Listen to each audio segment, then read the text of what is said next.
Hi, in this video we are going to see some of the interview question.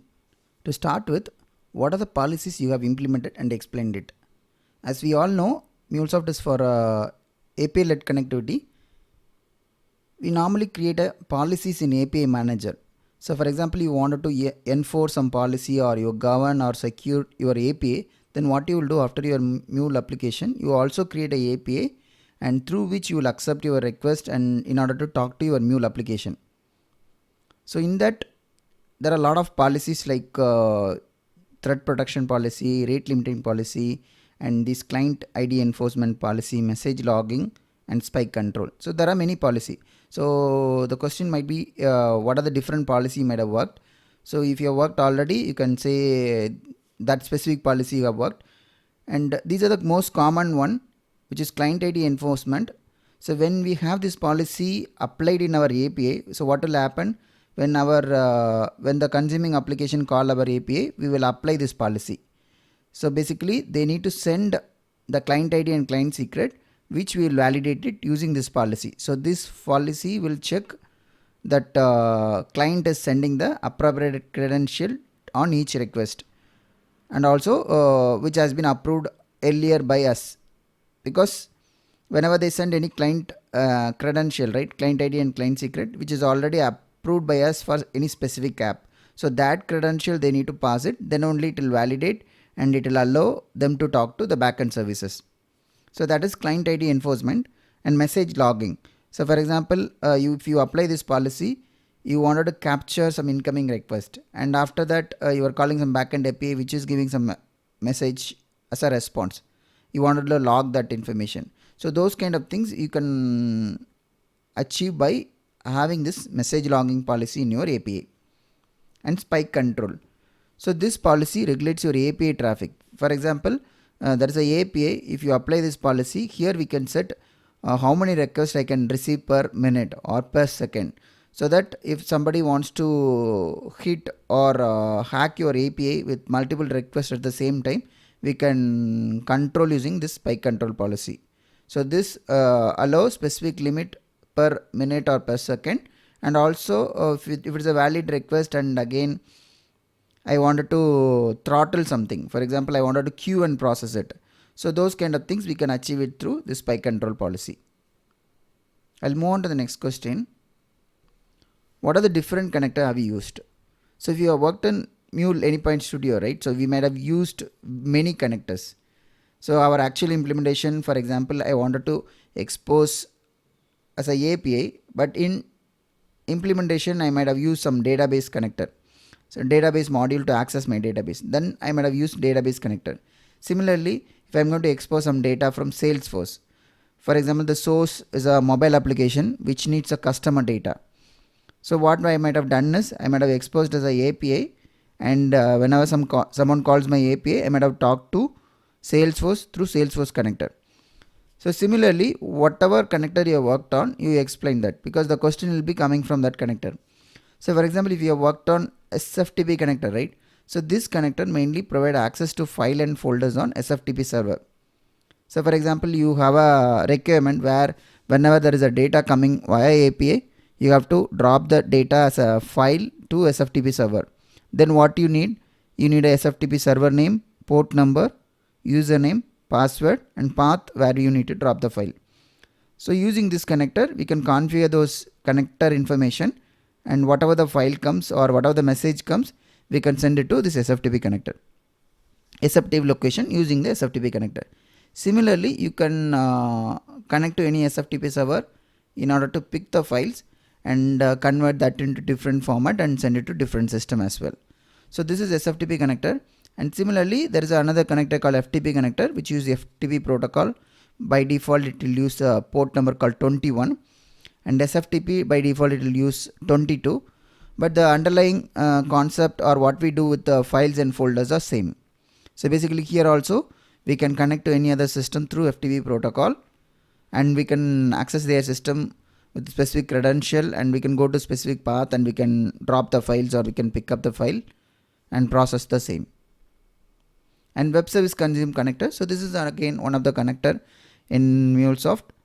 So using this connector, you can connect to any kind of SOAP based web service. For example, I wanted to access some system where they have exposed their API via SOAP based protocol. Then I'll use this connector in order to talk to that particular system.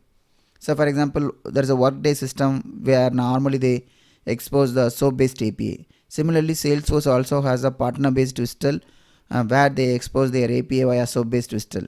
So those kind of things I can consume it via this connector. And moving on to the next one, Apache Kafka connector. Apache Kafka, it's mainly for the messaging. So for example, you have a big data system in your organization.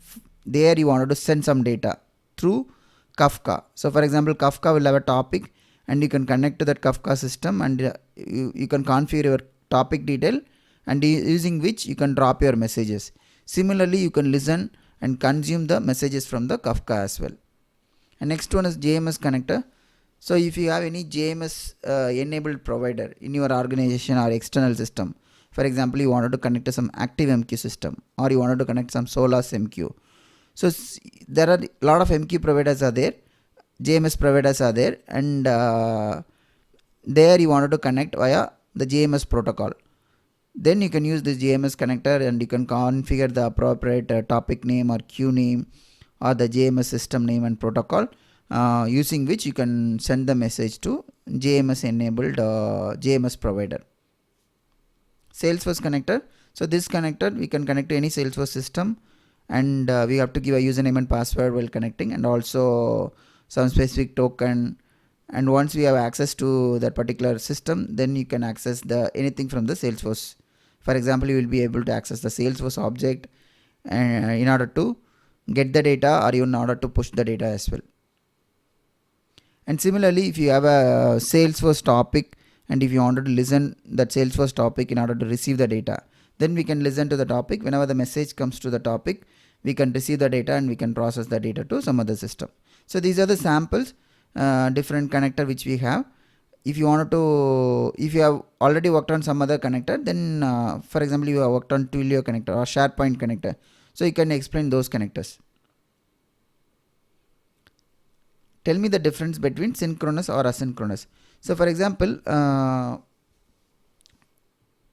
so synchronous, it happens everything at the same time. So it's occurring at the same time. For example, somebody is calling your API. For example, some mobile application is calling an API which is available at Mulesoft, which in turn talks to Salesforce in order to fetch the member data or customer data. So in this case, what will happen? The mobile page, whenever someone browse, the call will come to Mulesoft, and from there we will talk to the backend system as a Salesforce and we retrieve that information and immediately will give it back to the mobile. So the mobile will receive a data and user can see the data immediately. So everything will happen at the same time. That is synchronous. Asynchronous, so this is end to end, it's not synchronous, which means somebody is calling your API, you will not send the response. You just receive it and you process it in an asynchronous manner because they don't need that immediate response. For example, they want to push some customer data, so they might need some kind of technical acknowledgement. They not bother about this particular data is already synced with multiple systems. So what we can do is we can receive a data, and then once we receive the data and the source which sends the data, they can forget about it and then they can proceed with some other activity. In parallel, we will also get the data, receive the data, and we will process it to the downstream system.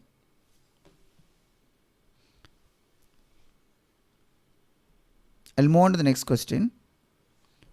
What are the daily activities will you do once logged into the system? So for example, if you are working as a developer or you are working as a support analyst in a Mulesoft project, so they will ask what exactly you will do in your project, right? Or what activity you will do in general when you logged into your system. So for example, if you are working in support team, so mainly whatever it is there in the left side, right? So these kind of activity you will do as part of your daily activity.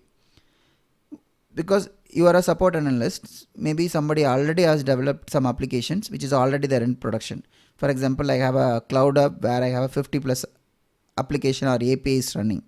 So this one I need to manage and support it. So what will I do? So I log into Anypoint platform and I'll just go to Anypoint monitoring to see any kind of failures, right? Or I'll just go to runtime manager and see dashboard, how my API is performing, how many requests I'm receiving, what is my CPU usage, what is my memory usage. So those kind of things I will monitor it. And then next one is in Anypoint platform we can configure the alert. So if you have an existing configured alert in Anypoint platform in a runtime manager or API manager, then those kind of alerts will come to our email box, that we will monitor it. And as we are working in a support, we will have a support ticketing tool, either Jira or you will have some ServiceNow tool to monitor your tickets. In that we log in and we will go to our support bucket and see any particular ticket assigned to us, and we will work on it. And monitor the health check of application. So if you are working on on-premise environment, so you will have one particular instance where you will have multiple application running. So we will be mainly monitoring the application performance, like what is the memory usage, what is the CPU usage, what is the file system usage. So everything will monitor it. And also we'll monitor the health check of application. For example, I'm having a cloud app installation. Then I'll go and log in and see all my application in a started state. So is it running? So those kind of things I'll monitor it. And troubleshoot any production issue. For example, if somebody assigned some issue, for example, they're saying, I have not received this message from Mulesoft today. So I'll just go and troubleshoot what is the issue. For example, maybe whatever the system we are connecting to via some SFTP protocol, that particular account might have expired, or any kind of issue, right? So that I will try to analyze and identify or troubleshoot that issue. Work on any additional mapping changes for existing interface. So some kind of support project, we will also do some kind of enhancement for specific hours per month. For example, there might be a contract where you need to do 20 hours of enhancement per month. So then what we'll do, if there are any production interface, if there are any improvement I need to do, is there any additional logging I need to add, or any kind of additional mapping I need to add, or any kind of bug fixes I need to do. So those kind of things we will fix it and we will move it to the production environment after the testing. And work on the production problem or fixes which are required. And is there any email, because some of the support team which we interact, they kind of send email after ticket creation in order to give more information. So those kind of communication also we need to monitor and respond it. So this is normally the day-to-day activity for the support team. If you are working in development team, so then what will happen? So you in your project you might have you will have the different phases. So maybe when you are in a development phase for that particular integration, or testing phase, or go live phase, in each phase what kind of activity you do. So for example, you have project in development phase. So what you'll do? So you'll work on the integration which assigned. So maybe you might have received some kind of design document by referring it, or you are talking with the team to get the requirement, and then based on that you are working on the development part. And create the API specification using YAML in API designer. So when you do a ESB kind of integration, what you will do, you just go to Anypoint Studio and develop your Mule application. And before that in Mule, if anything you want to develop or expose it as a API, you will be creating that API specification first in Anypoint platform. So basically you go to API designer where you create your specification, because in Mulesoft everything is API led connectivity and you have to have a design first approach. You have to design your API first before implementing it. So we will design a API, and once the API is ready, then we will use that API in order to generate a scaffolding at Anypoint platform, Anypoint Studio, in order to create our project. So once the project is created, then we will use the different connectors in order to configure the connection parameters in order to develop any kind of integration. And as it's a development for a customer project, so we also need to have kind of a configuration file in order to keep or follow some best practices. For example, you are connecting to Salesforce system and you need a API username, password and other kind of details which you need to keep it in your configuration file. And we cannot keep the password in a plain file, so you need to secure your configuration file. So those kind of things you will be doing as part of your daily activities. And as part of the development, we also need to test it, right? So basically you can do a manual testing, or you can do kind of a M-unit testing as well in order to test your integration. Because when you test it, some of the system it may not be available because they are in the parallel development as well. So you can mock your data for that particular system and you can test your particular portion of the integration work. Testing phase. So normally you have developed it and you have moved it to the test environment. So now you end to end they will test it from the source system to target system. For example, if you have exposed your API to mobile app, then the mobile app team will verify the API. So they basically feed some data and then they'll try to invoke our API through some buttons or UI. Then we'll get a call and we'll talk to the backend system and we will retrieve our data and we'll give it back to the source.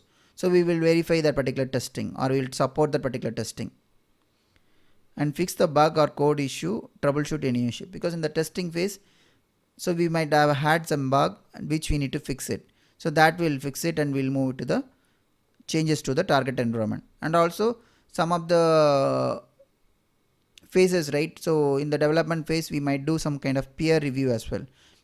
Your colleague might have done some part of module in your project which you need to review the code. So you have to verify all kind of code quality you need to check. For example, is there anything they are using the only the variable which they want and other kind of things, right? Whatever we need to verify as part of code review, so which we need to verify as well. And go live and warranty phase. So for example, you have completed the development and testing, all testing is over, everything is good, and we will be going to production. So in the go live phase, so what we will do before going to the production, we will prepare the release notes, so which will have the information about what we are going to deploy to production. So basically we will be developing our API or we will changing our so we will be using in the release notes, right? So we will be specifying the component details, what component I wanted to move it to production. It could be your API, it could be your configuration file or other kind of scheduler you need to configure it in your runtime manager. So those kind of things you can put it in your release notes. So once the release notes it's ready, it's reviewed, then we will do a kind of a build and deployment to your target environment. So that we will do it. And after that, once it's went live, we need to verify the whatever we have moved it to the production, it's working as expected, because we moved everything or we might have missed something in as part of your deployment, right? So you need to verify end to end. So for example, your source is mobile, then they need to do a validation from the production mobile API or mobile application, and from there they need to call our system in order to receive the data. So end to end we need to verify. So that is what I just mentioned as a golden transaction, because for example, some cases they will verify by sending a sales information, or they will create a order information which will receive it and which will send it to some other backend system. So those kind of things we will verify it in our go live or warranty phase. And as it's a warranty phase, you need to monitor for a couple of days to see everything is working as expected, because when you might have developed it, you might have tested with a couple of data. In testing, you might have tested with hundreds of data, but actually in production, you might receive more data. So you need to validate, is it really working? So is it capable of handling all those kind of traffic? So those kind of things you need to monitor it, and also you need to support that application. I'll move on to the next question. Can we keep source connector in private flows? For example, you have a flow. So we will have an event source to start our or trigger our flow, right? Normally, and also it will have error handling. But what is private flow? The private flow is the one which will not have a source, but I will have other processor. So this private flow can be called only from other flows, not from external. So the private flow, it will not have any source, but it can have any kind of error handling which we need to manage within that private flow. Then we can have that error handling. I'll move on to the next question. How good you are at data wave, and how do you rate yourself in data wave out of 10? So for this kind of question also might come, like they will give some topic and say how much you are comfortable with out of 1 to 10. So then you can say, you don't need to say you already know everything, and you can say 10, okay? But whatever your comfortable level, right? For example, if you are comfortable at 8 or 9, you can say that. Even you have worked on very less data wave coding, because some of the project we might have only worked on support, or some of the project we might have only used very less integration there. For example, I might have received some data and I might have simply mapped it, and it doesn't have any transformation or formatting or much of structure change. So we might have only worked on very limited capability of data wave coding. So then you can say, you whatever based on your experience, you can say you have 6 or 7 as out of 10. So then they might ask based on your rating, right? Or based on your rating, then they can say they can ask the question from data wave. But if you are going to talk about data wave and going to answer about the data wave related question, so mainly you just go through these functions, because these functions are very important, and if you are working on data wave coding, then you might have come across this particular function in any of your integration. So you have to know what is distinct by, what is group by, what is size of. So these kind of things we generally use most common, and this you have to check what is all about. I'll move on to the next question. How do you debug the app? So for example, when you develop an application, you can run and see your output. So similarly, there is an option where you can go to your package explorer, or you can open your canvas and right click and you can debug your application. And once you click debug, it will open in a debug perspective. And after that, if you wanted to process one by one, right, then you can set breakpoint there, and whenever you receive a data, it will stop at the breakpoint, and from there you can run one step at a time. And if you wanted to, if you have multiple steps and you want to have a breakpoints in middle of your Mule app, then you can use a resume operation to resume one breakpoint to another breakpoint. And yeah, so we can set breakpoint to stop the execution. For example, you have a 20 processor in your Mule application, so you have a breakpoint at the second processor and also 10th processor. So for example, you wanted to see what is the, after second you wanted to see the result at the only at the 10th step, then you can have a breakpoint at the 10th step and you can resume it there, so that you don't need to debug entire every step before reaching the 10th step. Logger component, we will use it just to have more information as part of your logging, because it is useful in the debugging stage. For example, you wanted to see the event, what is the event is coming when you invoke after this particular connector. So those kind of things you can use a logger to track it. It will be very helpful during the development phase. What kind of issues which you have been faced in Mulesoft production environment, how did you rectify?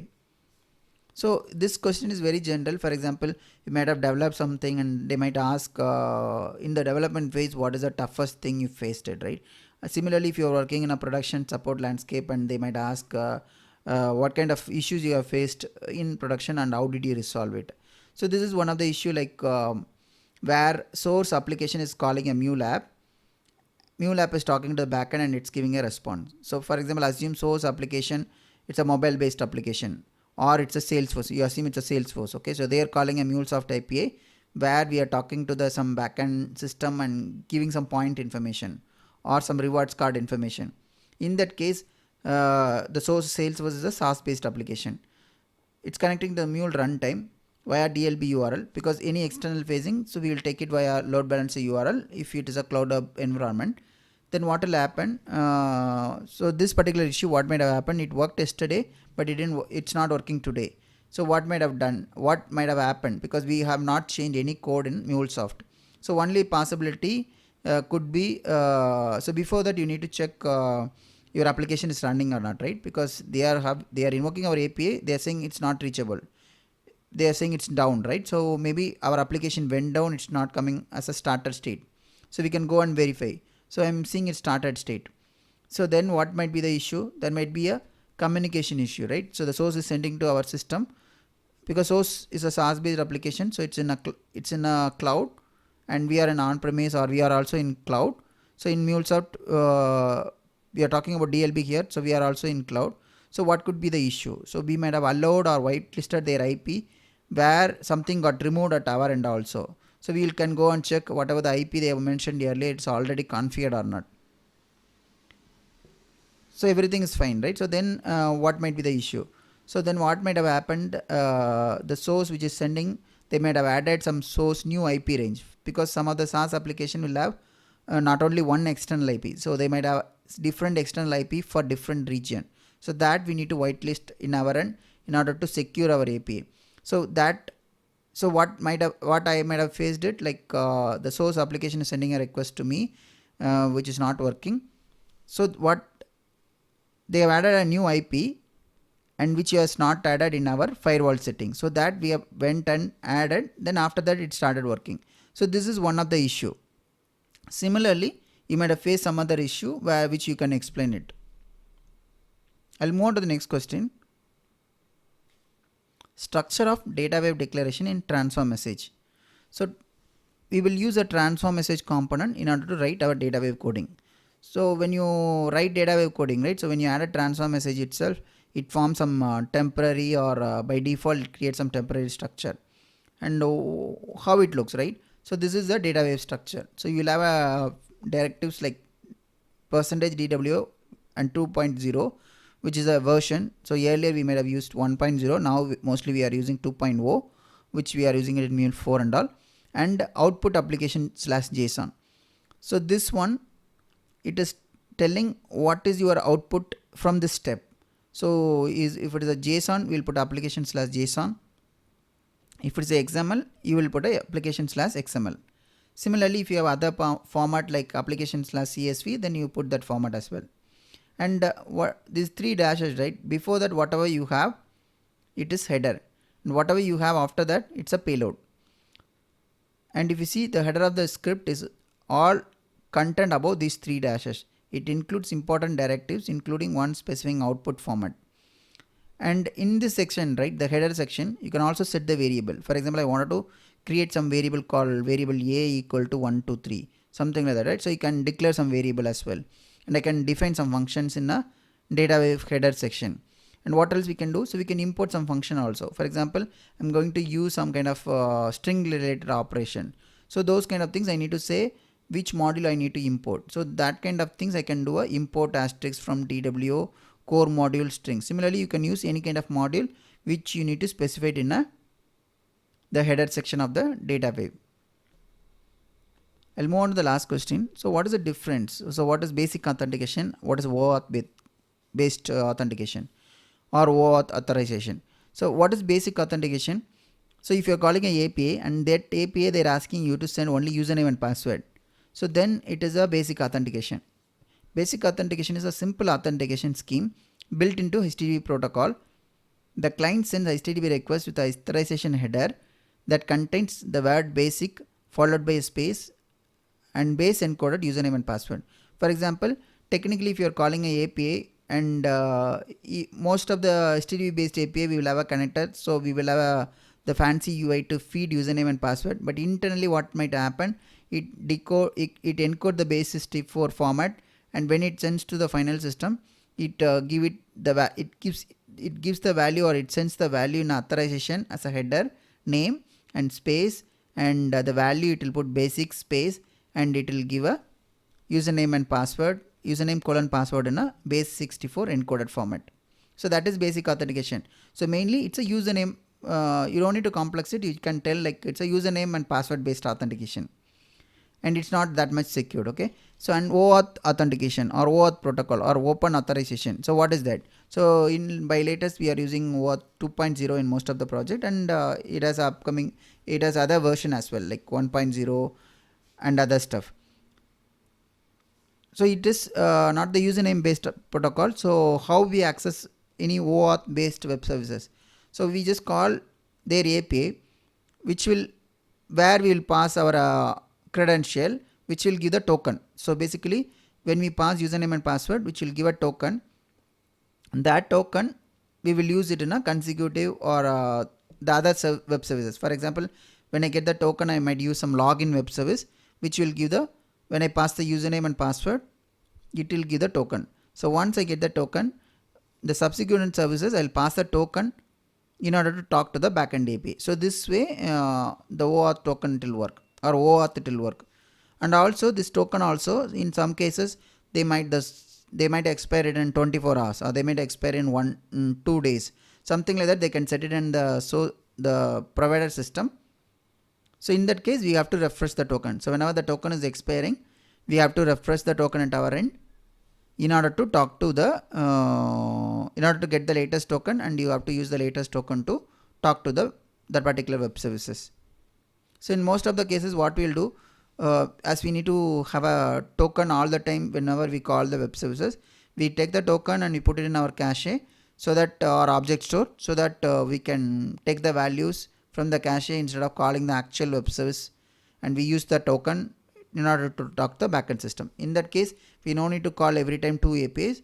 We always call one API only with the token value. Whenever it expires, we just do a refresh and then we call the actual API, and also the refresh token will put it again back to the object store. Yeah, that's it for today. Thank you. Hi, thank you for watching this video so far. If you like the video, please share it with your friends and also subscribe to this Tech Lightning channel. Thank you. Bye-bye.